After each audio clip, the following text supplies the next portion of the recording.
Nous, députés provinciaux du Haut-Katanga, exprimons la plus grande indignation face à l'inacceptable exploitation par les autorités provinciales des actions sociales initiées par Moïse Katumbi dans le village de Molondé, dans le territoire de Poeto, lesquelles actions consistent à réhabiliter l'aérodrome et l'hôpital car ces infrastructures, devenues vétustes, ont existé depuis bien longtemps.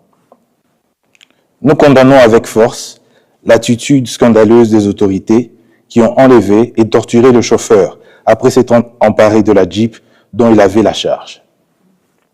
Il est inacceptable que les représentants de l'État se livrent à de telles répressions.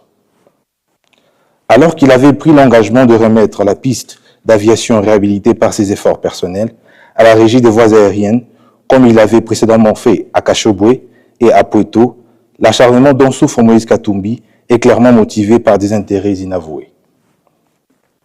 Il est impératif de souligner dans ces dérives autoritaires qui est orchestrée par le vice-gouverneur du Haut-Katanga, en la personne de Martin Kazembe-Choula, dont la récente visite à Molondé a conduit à l'intervention des forces de l'ordre en violation flagrante des lois en vigueur. Cette ingérence illégitime rappelle les sombres épisodes où son Excellence Martin Kazembe-Choula, chargé de garantir la sécurité et le bien-être de nos concitoyens, avait déjà procédé, après les élections, à l'arrestation arbitraire de jeunes de Kachobwe, à l'époque maire de la ville de Lubumbashi. À la veille de la saison de pluie, nous constatons avec une indignation grandissante que la province abandonne sa population dans une terrible détresse. Aucune route n'a été réhabilitée. Aucune piste d'aviation fonctionnelle n'existe pour permettre la circulation des personnes et de leurs biens dans nos territoires ruraux. Nos concitoyens vivent dans l'isolement, privés de soins, médicaments et plongés dans une pauvreté extrême. Les produits agricoles pourrissent dans nos champs, tandis que le malade reste bloqué, incapable d'accéder aux structures médicales adéquates.